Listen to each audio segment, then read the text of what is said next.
ইসলামী ব্যাংককে কার্যত গিলে খেয়ে ফেলেছে এবং ধ্বংস করে দিয়েছে এস আলম গ্রুপ।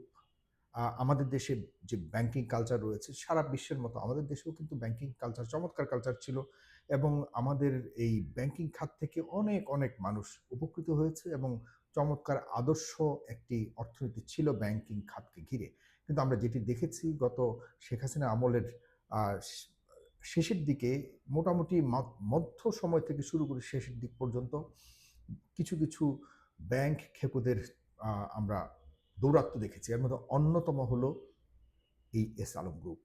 আর এস আলম গ্রুপের আড়ালে আরো কিছু, কিছু কোম্পানি রয়েছে যাদেরকে আমরা তৎকালীন সময়ে শুনেছি যাদের নাম এবং যারা এখনো পর্যন্ত বহাল তবিয়ত রয়েছে, সেটি হলো নাবিল গ্রুপ থেকে শুরু করে আরো কয়েকটি গ্রুপ আপনার বিশেষ করে আমি আজকে নাবিল গ্রুপের বিষয়টিকে আপনাদের কাছে তুলে ধরবো। আপনারা সেদিন আমি আমার ফেসবুকে যখন আমি এস আলম গ্রুপের ব্যাপারে কথা বলেছি, তখন এস আলম গ্রুপ থেকে চাকরিচ্যুত অনেকেই আমার ওই স্ট্যাটাসের নিচে এসে বলেছে যে, "আপনি নাবিল গ্রুপ নিয়ে কেন কথা বলছেন? আপনি নাবিল গ্রুপের সাথে আপনার কি এমন সখ্যতা? নাবিল গ্রুপ অনেক কিছু শেষ করে দিয়েছে, ধ্বংস করে দিয়েছে। নাবিল গ্রুপ হাজার, হাজার কোটি টাকা লোপাট করেছে।" হ্যাঁ, ঘটনা সত্য কি মিথ্যা এটি চূড়ান্ত করবে আদালত। তবে আমি যখন গণমাধ্যমে যাই, যখনই আমি টাকা আত্মসাৎ করা মানুষদের তালিকা দেখি, যখনই আমি দেখি যে আমার দেশের অর্থনৈতিক ভঙ্গুরতার পেছনে কারা দায়ী, এসব নিয়ে কথা বলতে গেলেই এস আলম প্রধানতম নাম আসে। আপনারা ভালো করে জানেন যে প্রায় ইসলামী ব্যাংক আমাদের দক্ষিণ এশিয়াতে অন্যতম একটি ব্যাংক হিসেবে, একমাত্র ইসলামী ব্যাংক অন্যতম ব্যাংক হিসেবে তালিকাভুক্ত হয়েছিল এবং যথেষ্ট প্রসিদ্ধ হয়েছিল, প্রশংসিত হয়েছিল। এই একটি ব্যাংক যেখানে যথেষ্ট টাকা পয়সা ছিল এবং আমাদের আর্থিক খাতে তাদের কন্ট্রিবিউশন আ একদম পুরোপুরি কি বলবো? উম ব্যাখ্যা করবার মতো সেরকম আমার ভাষা নেই। কিন্তু কেন আজকে এই অধঃপতন?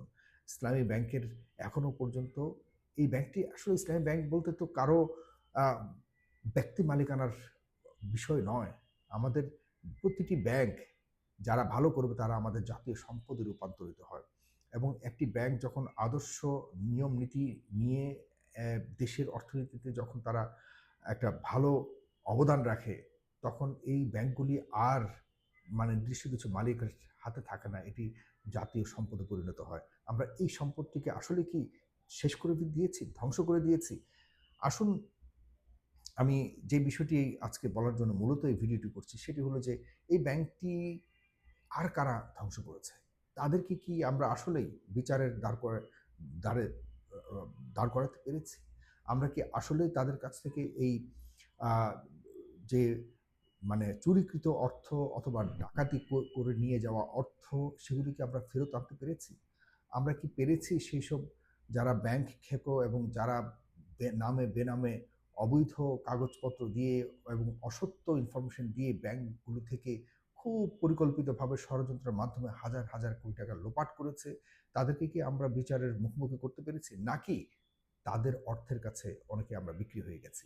হ্যাঁ, অনেকের সাথে ভালো সম্পর্ক থাকতে পারে কিন্তু এই বিষয়গুলি নিয়ে আমি আ কারো বিষয়ে কথা বলা থেকে বিরত থাকিনি।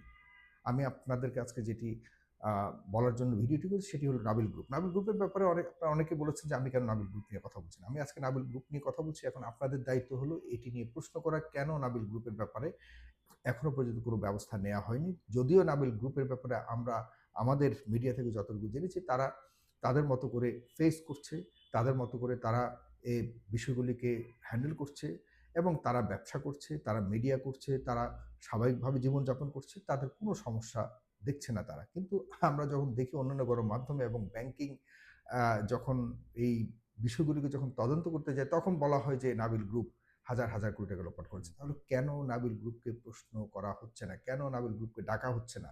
আমি যদি দেখি আপনাদের সামনে এই নাবিল গ্রুপের বিষয়ে খুব সংক্ষিপ্তভাবে তাদের বড়, বড় বিষয়গুলিকে আমি আ সামনে দেখছি। এগুলি হলো মানে আপনার এই মুহূর্তে তাদের বিরুদ্ধে বড় দাগে যে অভিযোগ করে সেগুলো নাবিল গ্রুপ ইসলামী ব্যাংক থেকে ভুয়া প্রতিষ্ঠান খুলে জাল কাগজপত্র দিয়ে এস এস আলমের সহায়তায় প্রায় ১০ থেকে ১৩ হাজার কোটি টাকা আত্মসাৎ ও পাচারের পাচারের অভিযোগে অভিযুক্ত। দুদক গ্রুপে এই গ্রুপের এমডি আমিনুল ইসলাম সহ সংশ্লিষ্টদের বিরুদ্ধে মামলা করেছে এবং ১৭৮ বিঘা জমি ও ব্যাংক হিসাব জব্দ করেছে। আচ্ছা, দুদক যদি মানে এরকম ১৭৮ বিঘা জমি ও ব্যাংক হিসাব জব্দ করে থাকে তাহলে ডেফিনিটলি এটার একটা গ্রাউন্ড আছে। ১৭৮ বিঘা জমি। এখন যদি নাবিল গ্রুপ সেগুলিকে কেনার এগেইনস্ট যদি কাগজপত্র বা সঠিক আ তার সূত্র দেখাতে পারে, সংযোগ দেখাতে পারে, আমাদের কোনো আপত্তি নেই। কিন্তু আমরা কি দেখছি? এসব ব্যাপারে কোনো গণমাধ্যম কথা বলছে? এসব ব্যাপারে কি কোনো দায়িত্বশীল কেউ কথা বলছে? তাহলে এই যে মামলা করা হয় দুদকে, দুদক যে আ মানে ব্যবস্থা নেয়, এগুলির অবশেষ কি হয়? এই ঘটনাগুলির শেষ পর্যন্ত কি হয়? আমরা জানি না কেউ। দুদকের মামলার পর আসলে আ কোথায় যে চলে যায়, আর আমরা যখন অনেক সময় বাচ্চারা বলে না যে, আমরা যখন টয়লেটে যাই, এরপরে টয়লেট সারার পর এগুলি ময়লাগুলি কোথায় চলে যায় আমরা জানি না। ঠিক একই রকম। দুদকেও একই রকম।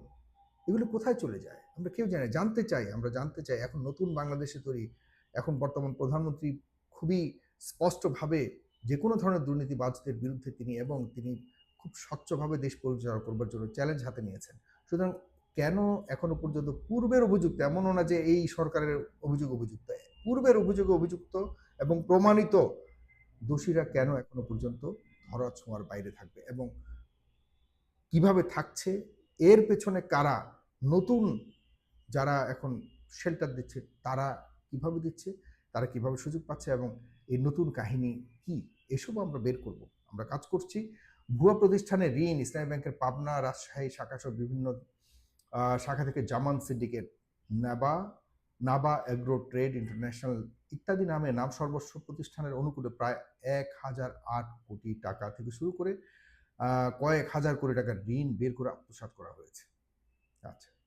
এস আলমের সাথে যোগসাজশ যেটি করেছে নাবিল গ্রুপের সহায়তায়, এস আলমের সহায়তায় নাবিল গ্রুপ বিপুল পরিমাণ অর্থ লুটপাট করেছে। মামলা ও আইনি পদক্ষেপ দুর্নীতি দমন কমিশন নাবিল গ্রুপের এমডি আমিনুল ইসলাম, তার স্ত্রী, বাবা-মা এবং ব্যাংকের কর্মকর্তাদের বিরুদ্ধে একাধিক মামলা দায়ের করেছে। সম্পদ ও ব্যাংক হিসাব জব্দ করেছে। মানি লন্ডারের অভিযোগে আমিনুল ইসলাম ও তার পরিবারের, এটা বলেছি, ব্যাংক হিসাব ফ্রিজ করার কথা বলেছে আদালত। ব্যাংকিং অনিয়ম, নাবিল গ্রুপের ঋণের একটি বড় অংশই ভুয়াও এবং অনিয়মের মাধ্যমে নেওয়া হয়েছে, যা ইসলামী ব্যাংকের মতো বৃহৎ ব্যাংকের জন্য চরম আর্থিক ঝুঁকি তৈরি করেছে। বর্তমানে দুদক তদন্ত চলমান রয়েছে এবং এই গ্রুপটির নেপথ্যে থাকা প্রভাবশালীদের ব্যক্তিদের বিরুদ্ধেও ব্যবস্থা নেওয়ার প্রক্রিয়া চলছে। কই? এ কথা আমি শেখ হাসিনার আমলে শুনেছি। এখন হলো ডক্টর ইউনূসের আমল শেষ হয়ে তারেক রহমানের আমল শুরু হয়ে প্রায় ৩ মাস অতিবাহিত হতে চলল। তাহলে কারা এই বিষয়গুলোকে সুযোগ দিচ্ছে এবং এগুলো যদি সত্য হয়ে থাকে, কেন আমরা এর পরবর্তী পদক্ষেপ সম্পর্কে জানি না? আর যদি মিথ্যা হয়ে থাকে তাহলে কেন দুদক এমন ব্যবস্থা নিবে? এটা তো অন্যায়, অবশ্যই অন্যায়। ১.৫ লাখ কোটি টাকার মধ্যে ৯০,০০০ কোটি টাকা এস আলম গ্রুপ ইসলামী ব্যাংক থেকে গেছে। যতটুকু শুনছি, যদিও সরকার বলছে এরকম কোনো সুযোগ নেই, এস আলম গ্রুপ নামক যারা রয়েছে তারা আবারও ব্যাংকিং মালিকানায় ফিরে আসতে পারে। এমন একটি নতুন আইন হয়েছে, যদিও অর্থমন্ত্রী স্পষ্টভাবে বলেছে এরকম কোনো সুযোগ নাই।